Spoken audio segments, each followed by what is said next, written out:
السلام علیکم ورحمۃ اللہ وبرکاتہ۔ نحمدہ ونصلی علی رسولہ الکریم، اما بعد۔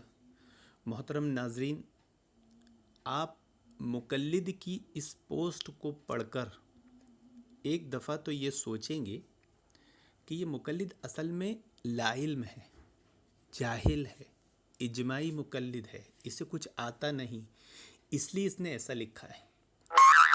لیکن میں آپ کو بتا دوں کہ یہ لا علم اور جاہل نہیں ہیں، بلکہ یہ چالاک اور مکار ہے، اور یہ علم کی جہالتیں جان بوجھ کر اس لیے دکھاتے ہیں، جان بوجھ کر، تاکہ ان کی چالاکی مکاری پر پردہ پڑا رہے، آپ کی توجہ، آپ کا دھیان اس چالاکی مکاری کی طرف نہ جائے جو یہ کرنا چاہتے ہیں صوفیت کے روپ میں۔ صوفی شیطان ہوتا ہے، اسلام کو سب سے زیادہ نقصان ان صوفیوں نے پہنچایا، اور یہ صوفیت کو بچانے کے لیے ہی ساری چالاکی مکاری کرتے ہیں، اور اس پر پردہ پڑا رہے اس لیے بیوقوفیاں کرتے ہیں، جہالتیں بکتے ہیں، تاکہ پبلک کا دھیان، توجہ ادھر لگا رہے اور اس طرف توجہ دھیان نہ جائے۔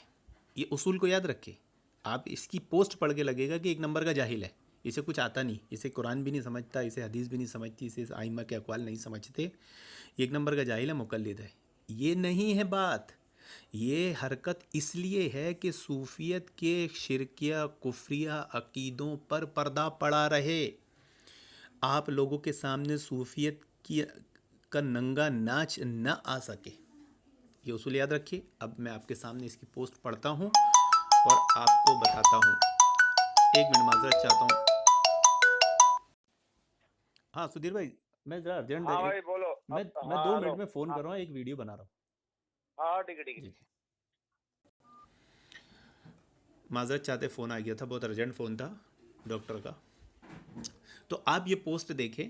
پہلے اس نے شروع میں اہل حدیث علماء پر بد زبانی کی ہے، پاگل، مینٹل وغیرہ وغیرہ کہہ کر شیخ البانی، شیخ زبیر کو متون کیا ہے۔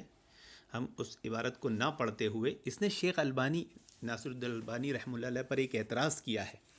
اب یہ اعتراض کا جواب وہ دے رہا ہے کہ شیخ البانی کو نہیں سمجھا، ہے نا۔ اب اس میں جہالت بک رہا ہے۔ اصل میں اسے پتہ چل گیا، اسے معلوم ہے کہ شیخ البانی نے ان کی صوفیت کی دھجیاں اڑائی ہیں کہ صوفی لوگ کیسے چالاکی کرتے ہیں صوفیت کو پھیلانے کی۔ شیخ البانی کا کیا اعتراض، آئیے سب سے پہلے پڑھیں۔ شیخ البانی نے لکھا ہے، جو اس نے نقل کیا ہے، بعض تبلیغیوں نے لا الہ الا اللہ کی شرح میں رسالے لکھے ہیں، لیکن وہ لکھتے ہیں کہ اللہ کے سوا کوئی معبود نہیں۔ اللہ کے سوا کیسے معبود نہیں؟ معبود تو بہت سارے ہیں۔ تو اہل علم اس کی تفسیر میں فرماتے ہیں کہ کوئی معبود برحق نہیں مگر اللہ تعالیٰ، وگرنہ لات، منات، عزا اور آگ وغیرہ کی عبادت کی جاتی رہی ہے۔ یہ فرما رہا ہے کہ شیخ البانی نے لکھا ہے کہ یہ جو رسالے لکھتے ہیں تبلیغی لا الہ الا اللہ کی تفسیر میں، اس میں لکھتے ہیں اللہ تعالیٰ کے سوا کوئی معبود نہیں، جبکہ اللہ تعالیٰ کے سوا تو معبود ہیں۔ اب اس پر یہ تبصرہ کرتا ہے۔ اب اندازہ کرے کہ جب تبلیغی جماعت والوں نے کہا ہے کہ اللہ کے سوا معبود ہے ہی نہیں، لیکن البانی کہتا ہے کہ نہیں، معبود تو ہیں پر معبود برحق نہیں۔ جیسے کہ شیخ البانی نے کہا کہ علماء اس کی تفسیر یہ کرتے ہیں کہ معبود تو ہیں لیکن وہ برحق نہیں ہیں۔ شیخ البانی نے صحیح کہا ہے، لیکن یہ شیخ البانی کی بات کو غلط ثابت کر رہا ہے، یہ بتانے کی کوشش کر رہا ہے کہ دیکھو صرف معبود ایک ہی ہے۔ آپ کو میں ابھی آگے بتاؤں گا کہ یہ صوفیت پہ پردہ ڈالنے کی کیسے چالاکی مکاری ہے، کیسے ہیلے بہانے ہیں، اور کیسے شیخ البانی نے ان کی صوفیت کا بھانڈا پھوڑا ہے، تو اس کی بھڑاس یہ شیخ البانی پہ نکال رہے ہیں۔ آگے لکھتا ہے کہ یہ بالکل البانی کی بات ایسے ہی ہے جیسے کوئی کہے کہ محمد رسول اللہ صلی اللہ علیہ وسلم کے بعد انبیاء تو ہیں لیکن وہ برحق نہیں، جب کہ حدیث میں ہے کہ لا نبی بعدہ، کہ میرے بعد کوئی نبی نہیں۔ حالانکہ لا الہ کا صاف معنی ہے کہ اللہ کے سوا کوئی معبود ہے ہی نہیں، اور قرآن مقدس میں بھی اس پر کئی آیات موجود ہیں کہ معبود صرف ایک ہی ہے اور وہ اللہ ہے۔ باقی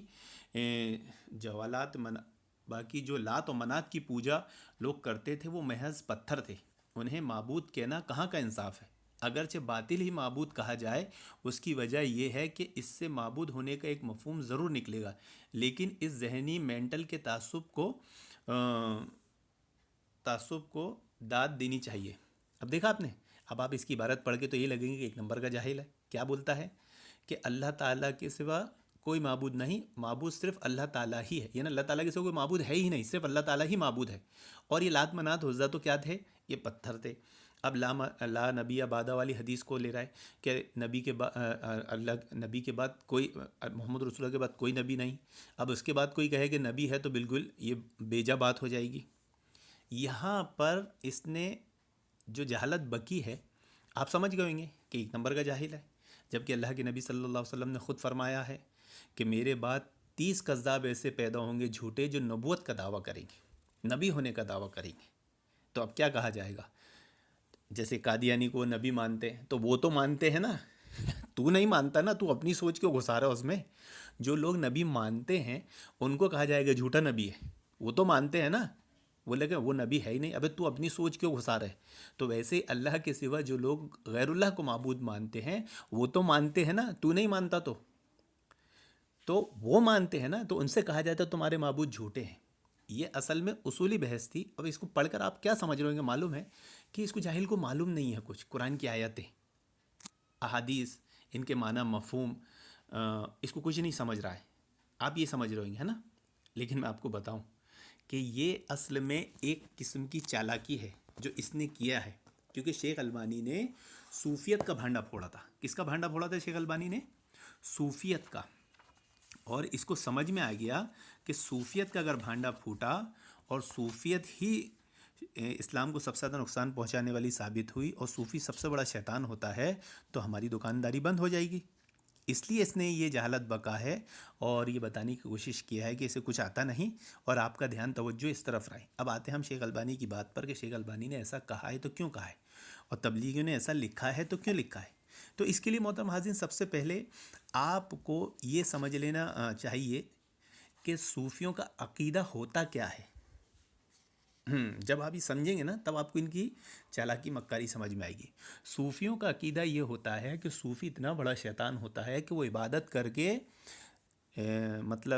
عبادت کر کے وہ ولی، محدث، امام، نبی نہیں بلکہ خود اللہ بن جاتا ہے. اب ظاہر سی بات ہے کہ اللہ کے مقابلے میں جب صوفی اللہ بن جائے گا تو غیر اللہ ہوا کہ نہیں، معبود ہوا کہ نہیں. اب قرآن تو کہہ رہا ہے، یہ تبلیغی جماعت تو کہہ رہی ہے کہ اللہ تعالیٰ کے سوا کوئی معبود نہیں. یعنی یہ جو کہنا چاہ رہے کہ جن کو یہ اللہ تعالیٰ کے سوا معبود کہتے تھے وہ معبود نہیں ہے، یعنی وہ شرک نہیں ہے. صوفیوں کا جو عقیدہ ہے نا، یہ فرعون کو بھی ایمان والا مانتے ہیں، یہ فرعون کو بہت بڑا ایمان والا مانتے ہیں اور یہ انبیاء کی تذلیل کرتے ہیں اور اپنے آپ کو علم کا اتنا بڑا وہ مانتے ہیں کہ کہتے ہیں کہ انبیاء تو ہم علم کے سمندر اور اس کے کنارے پر انبیاء کھڑے، یعنی اتنا بڑا اپنے کو مانتے ہیں. تو ظاہر سی بات ہے کہ اللہ تعالیٰ کے سوا جن لوگوں کو پکارا جاتا ہے، یہ جب انہیں ایمان والا مانتے ہیں تو یہ مانیں گے ہی نہیں کہ وہ معبود ہے، اور ان کی کوئی عبادت کرتا تو کوئی بھکتی کرتا تھا، یہ اس شرک کو مانیں گے ہی نہیں.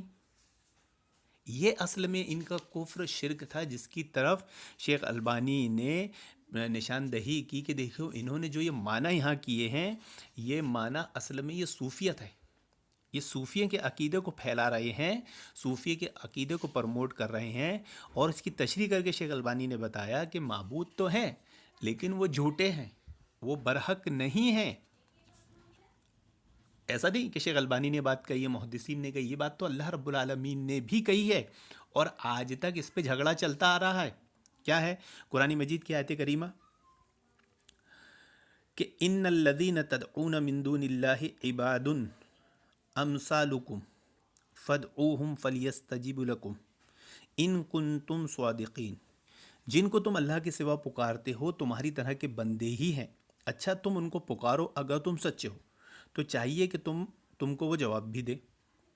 یعنی یہاں پر من دون اللہ سے مراد اللہ تعالیٰ کے سوا جن کی عبادت کی جاتی تھی وہ تمہاری طرح بندے ہیں. وہ معبود ویسے نہیں ہے جیسا اللہ ہے، تم نے ان کو معبود سمجھ لیا ہے لیکن وہ تو اللہ کے بندے ہیں جن کی تم عبادت کر رہے ہو. تو اس مسئلے میں آج تک بحث کیا کی جاتی تھی محترم حاضرین کہ اس سے مراد صرف بت ہے. کیا کہا جاتا تھا؟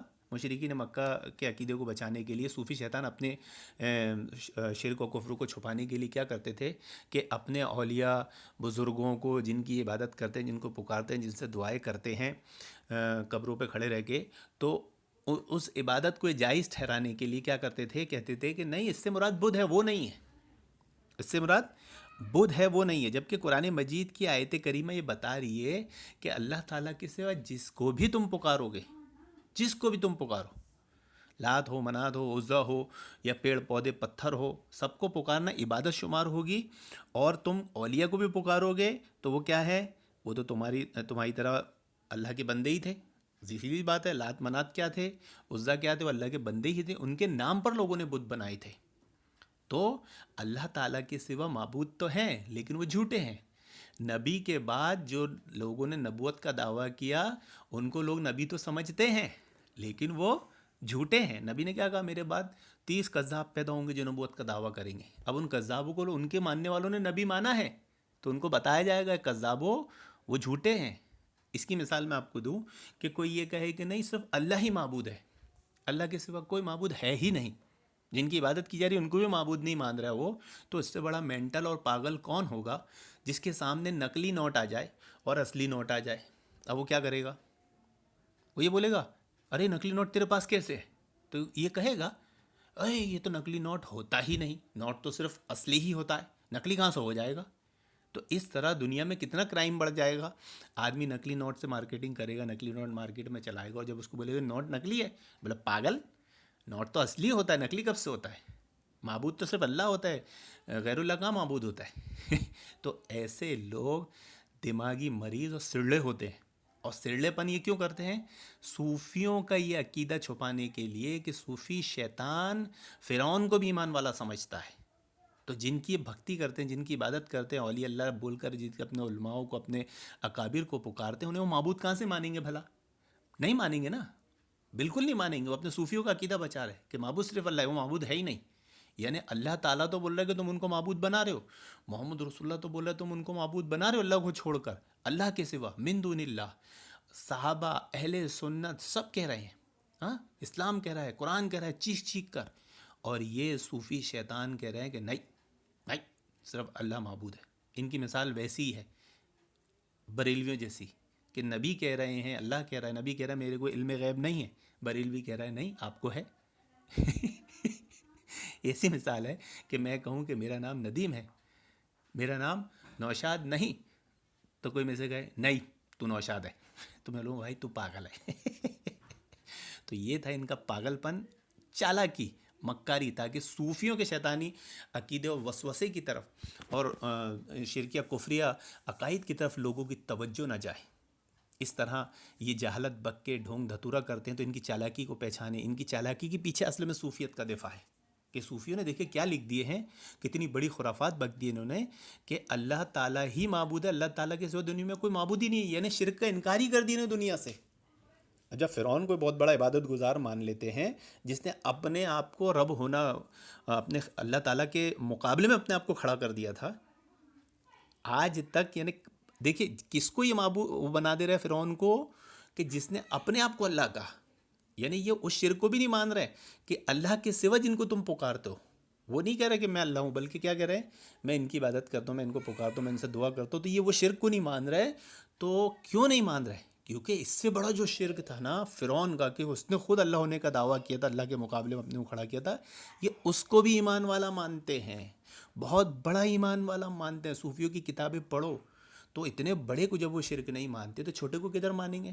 تو یہ ہے صوفیوں کا عقیدہ جس کے دفاع کے لیے شیخ البانی پر اعتراض کر رہا ہے، کیونکہ شیخ البانی نے ان کا بھانڈا پھوڑ دیا.